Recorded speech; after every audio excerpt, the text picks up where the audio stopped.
Welcome to Job Bridges Japanese Language Training Center. We provide an online tutorial for people who aspires to work in Japan.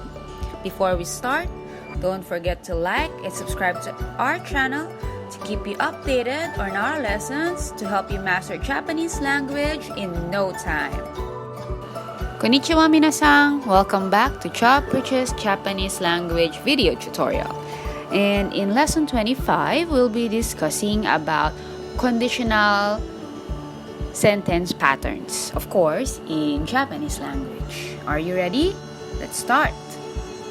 So the first sentence pattern that we have is the plain past form ra and then a main clause. Again, plain past form ra, it could be an adjective or a verb or even a noun. Ra, main clause. And in English, it means if. So when ra is attached to the past tense plain form of verbs, adjectives, etc., it changes the preceding clause into a conditional expression.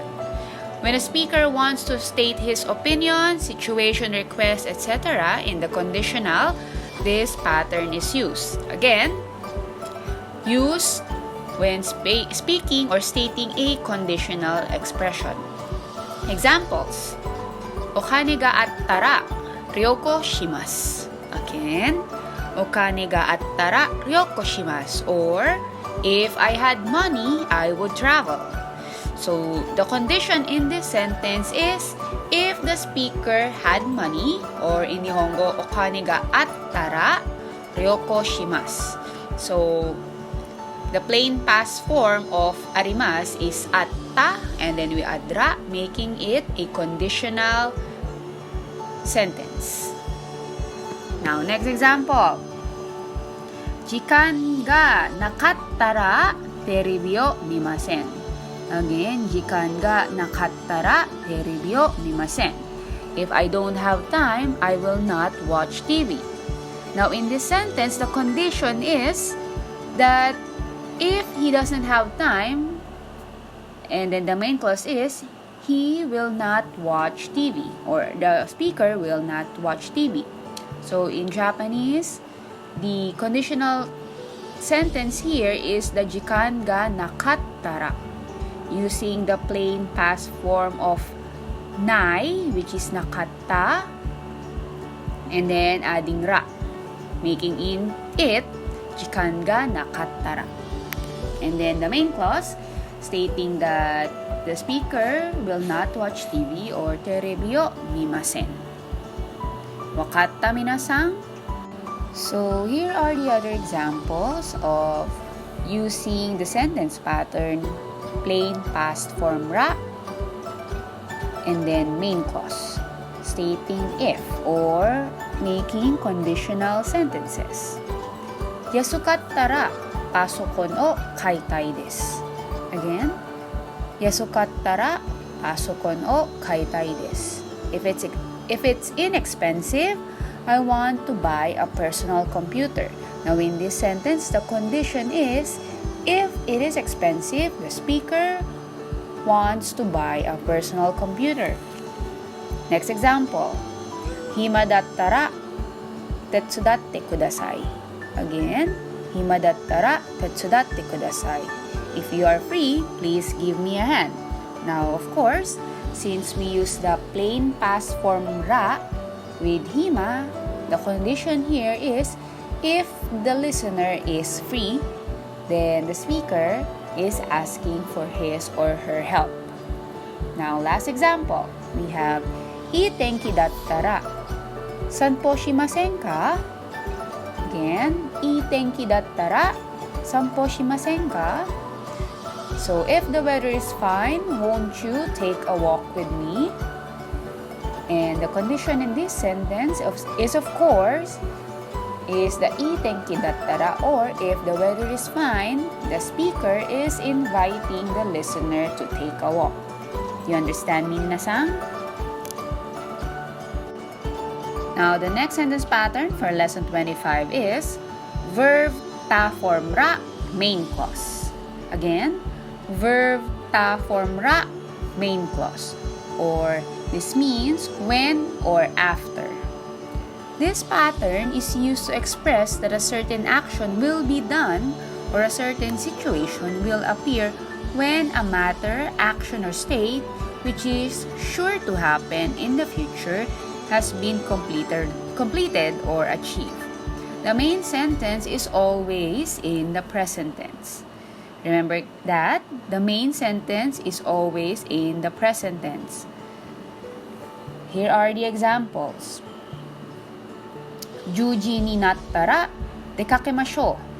Again, Juji ni nattara dekakemasho, or let's go out when it gets to 10. So this one, in this example, the certain state that will happen is when it gets to 10, they will go out. Now, let's take a look at the other example. Uchie kaitara sugu shawa o abimasu.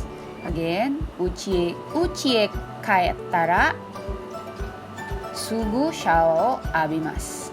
I take a shower soon after I return home. Now, in this sentence, the action or state that is sure to happen is when the speaker gets home, and then what they will do is that he or she will soon take a shower. Wakatta minna? Now, let's talk about a sentence pattern that expresses or states even if. Okay, so this is verb te form mo. It could also be e adjective, removing the last e, kute mo. Na adjective, removing the na in the na adjective, then adding de, mo, and noun, de, mo, which means even if. Now, when do we use this sentence pattern? This expression is used to present a reverse condition.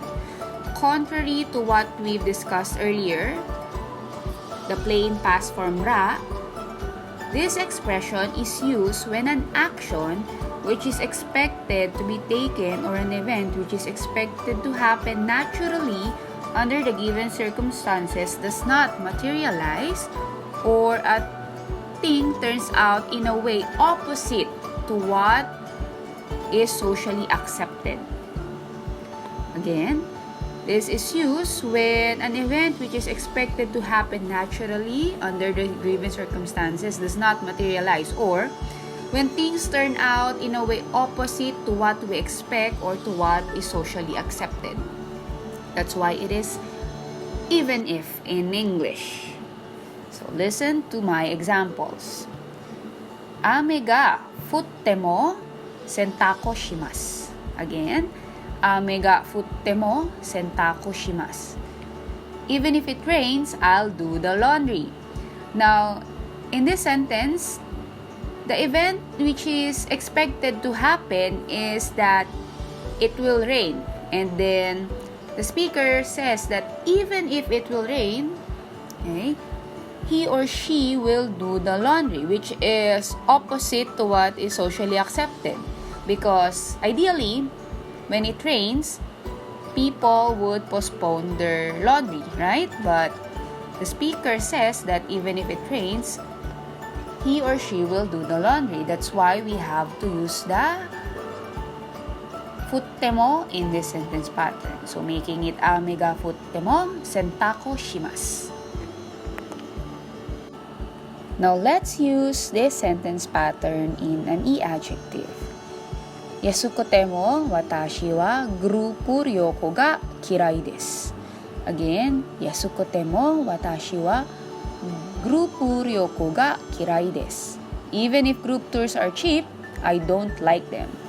So, the yasui or the cheap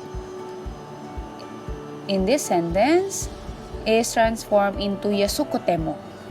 Okay, to make it even if. Now, in this sentence, the socially accepted idea is when something is cheap, typically, you like them. But in this one, the speaker is going the opposite of what is socially accepted. When he or she says that even if the group tours are cheap, he doesn't like them. Now, another example, using the na adjective, wherein we remove the na in the na adjective, then add de, then mo. Benri demo, pasokon o tsukaimasen. Again, benri demo, pasokon o tsukaimasen. Even if a personal computer is convenient, I won't use it. Now, the Japanese term for convenient is benri na. So again, we remove the na of benri, then add de, and then mo, making it even if it is convenient. Now again, usually when something is convenient, people would like to use it. But then the speaker is going the opposite of what is socially accepted idea, stating that even if a personal computer is convenient, he or she won't use it. Wakatta? Now, let's use the sentence pattern in a noun. Again, it's noun demo, and then the clause or the main clause. Nichiyoubi demo hatarakimasu. Again, nichiyoubi demo hatarakimasu. Even if it is Sunday, I will work. So what do you think is the opposite of what is socially accepted here? Right. Typically, people are off or doesn't work on Sundays, right? But the speaker here still would want to work or would work even if it is Sunday. Wakarimashita? Wakatta ne? Now let's talk about moshi or if. Moshi is used in conjunction with tara to give notice that the clause following it is conditional. It just intensifies the speaker's sense of conditionality. Again, it is optional if you want to use it with the tara sentences just to intensify your conditionality. Example, Moshi ichi oku en attara iro-iro na kuni o ryoko shitai desu. Again, Moshi ichi oku en attara iro-iro na kuni o ryoko shitai desu. If I had 100 million yen, I would want to travel to various countries. Now, already using attara states the conditionality of your sentence. But then, the speaker is trying to intensify that if he or she has 100 million yen, he would want to travel to various countries. It just intensifies the conditionality that if he or she would obtain 100 million yen. It's just intensifying the tara sentences. Wakarimashita? Now, noun ga. Again, noun ga. The subject of a subordinate clause is indicated by ga. In subordinate clause, using tara, demo, toki, to, maeni, etc., in addition to kara, the subject is indicated by ga, as shown below. Tomodachi ga kurumae ni heiya o souji shimasu. Again, tomodachi ga kurumae ni heiya o souji shimasu. I will clean my room before my friends come. Another example. Tsuma ga byouki no toki kaisha o yasumimasu. Or when my wife is sick, I take a day off. And then last example. Tomodachi ga yakusoku no jikan ni konakattara dou shimasu ka? Or if your friend doesn't come on time, what will you do? Now note that because in the examples we use maeni, toki, and tara sentence patterns, the subject in the clause is indicated by ga instead of wa. So take note of these instances. Alright, that's just it for today. See you on our next videos. And don't forget to like and subscribe to our channel to keep you updated on our lessons so you can master Japanese language in no time.